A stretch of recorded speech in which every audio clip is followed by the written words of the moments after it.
গুৱাহাটীবাসী ৰাইজৰ জ্ঞাতাৰ্থে এটা কথাটো তেওঁলোকে জানে অসমৰ ৰাইজকো এটা কথা জনাব বিচাৰিছো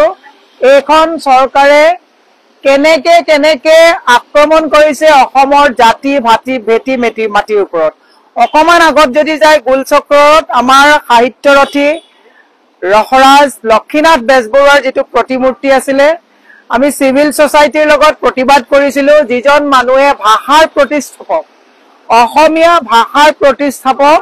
লক্ষীনাথ বেজবৰুৱাৰ প্ৰতিমূৰ্তিটো ইয়াৰ পৰা স্থানান্তৰ কৰা হ'ল মুখ্যমন্ত্ৰীক আমি যেতিয়া ডিমান্ড দিছিলো তেতিয়া তেওঁ ইয়াৰ পৰা লৰচৰ নকৰাব বুলি কৈছিলে কিন্তু আজি দুৰ্ভাগ্যজনক কথা যেটো আমাৰ ভাষা আইডেন্টিটি আজি লক্ষীনাথ বেজবৰুৱাৰ প্ৰতিমূৰ্তি ইয়াৰ পৰা স্থানান্তৰ কৰি তেওঁক আকৌ আঁতৰাই দিয়া হ'ল তাৰ মানে ভাষাৰ প্ৰতিষ্ঠাপকজনতকৈ ওভাৰব্ৰিজ দলংখন এলকৰ কাৰণে বেছি প্ৰয়োজন মই দ্বিতীয় কথাটো কৈছো আমি 2024 চনৰ সেপ্টেম্বৰ মাহত আমি প্ৰতিবাদ কৰিছিলো প্ৰকৃতি প্ৰেমী সকলেও প্ৰতিবাদ কৰিছিলে আৰু মুখ্যমন্ত্ৰীয়ে ৰাতি গাড়ী চলাই আমাক আশ্বাস দিছিলে যে ইয়াৰ অঞ্চলৰ এটাও গছ কাটা নাযায় মই কেমেৰাত দেখাই দিব বিচাৰিছো যে বনাঞ্চল ৰক্ষা কৰক তোমাৰ লৰা ছোৱালীয়ে তোমাক ধন্যবাদ দিব ইমান ডাঙৰ ডাঙৰ পুৰণি এইবিলাক গছ যি গছে আমাক অক্সিজেন দিয়ে যাৰ কাৰণে আমি জীয়াই থাকিব পাৰো এই গছবিলাক ৰাতিৰ আন্ধাৰত সবতছে ডাঙৰ কথাটো মই আপোনালোকক কৈ দিছো ৰাতিৰ আন্ধাৰত যেতিয়া গছবিলাক কাটিছে ইমান কোনো দূৰদৰ্শিতা নাই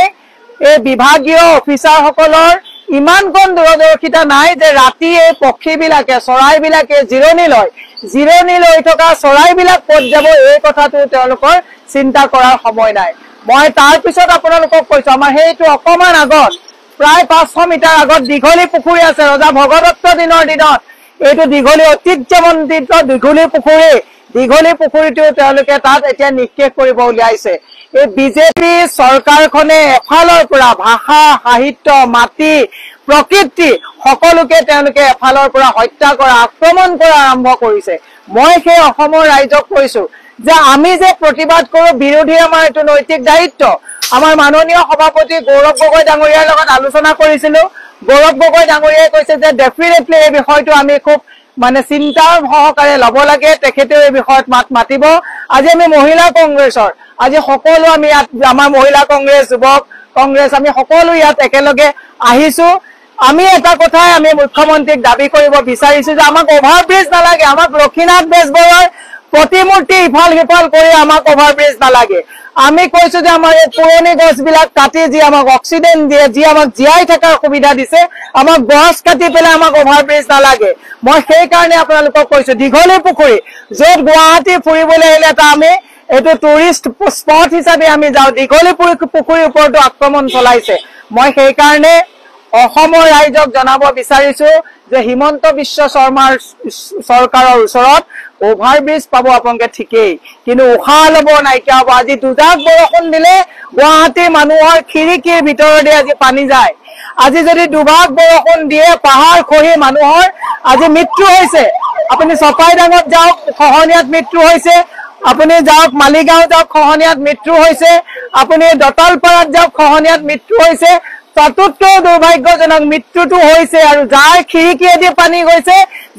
জীয়াই মৃত্যুত সজ্জাত থকা নিচিনা অৱস্থা হৈছে আজবাব পচি গৈছে মই সেই বিনম্ৰভাৱে গুৱাহাটীৰ বাকী ৰাইজক কৈছো যে আহক এই সমস্যা কেৱল কংগ্ৰেছৰ সমস্যা নহয় এই সমস্যা কেৱল বিৰোধীৰ সমস্যা নহয় এই সমস্যা গোটেই অসমৰ সমস্যা এই সমস্যা গুৱাহাটীবাসীৰ সমস্যা আজি যদি আপোনালোকে সজাগ নহয় অনাগত দিনত এই গছ গছনি একো নাথাকিব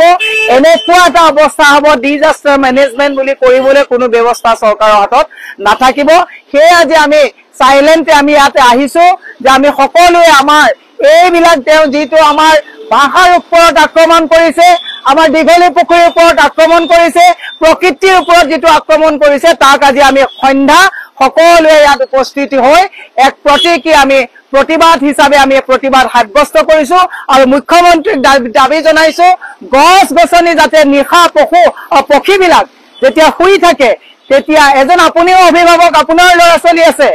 আপুনি কেনেকে ভাবিলে যে ৰাতিৰ আন্ধাৰত এই শুই থকা চৰাইবিলাক ক'ত যাব এই কথাটো চিন্তা নকৰা এজন মুখ্যমন্ত্ৰীৰ ওচৰত না প্ৰকৃতি সুৰক্ষিত আছে না আমি কেতিয়াবালৈ সুৰক্ষিত থাকিব পাৰিম এক বৃহৎ প্ৰশ্ন সেইকাৰণে মুখ্যমন্ত্ৰীক আমি কৈছো আমি কংক্ৰিটৰ আমাক অভাৰব্ৰিজ আমাক ইমান নালাগে য'ত প্ৰকৃতিয়ে নাথাকে সেইকাৰণে মুখ্যমন্ত্ৰীক অনুৰোধ জনাইছো যে আপোনালোকে এনেকুৱা আক্ৰমণ যেনেকে লক্ষীনাথ বেজবৰুৱাৰ ওপৰত আক্ৰমণ কৰিছে দীঘলী পুখুৰীৰ ওপৰত কৰিছে আৰু আজি প্ৰকৃতিৰ ওপৰত কৰিছে ইয়াক বন্ধ কৰিবৰ কাৰণে আমি দাবী জনাইছো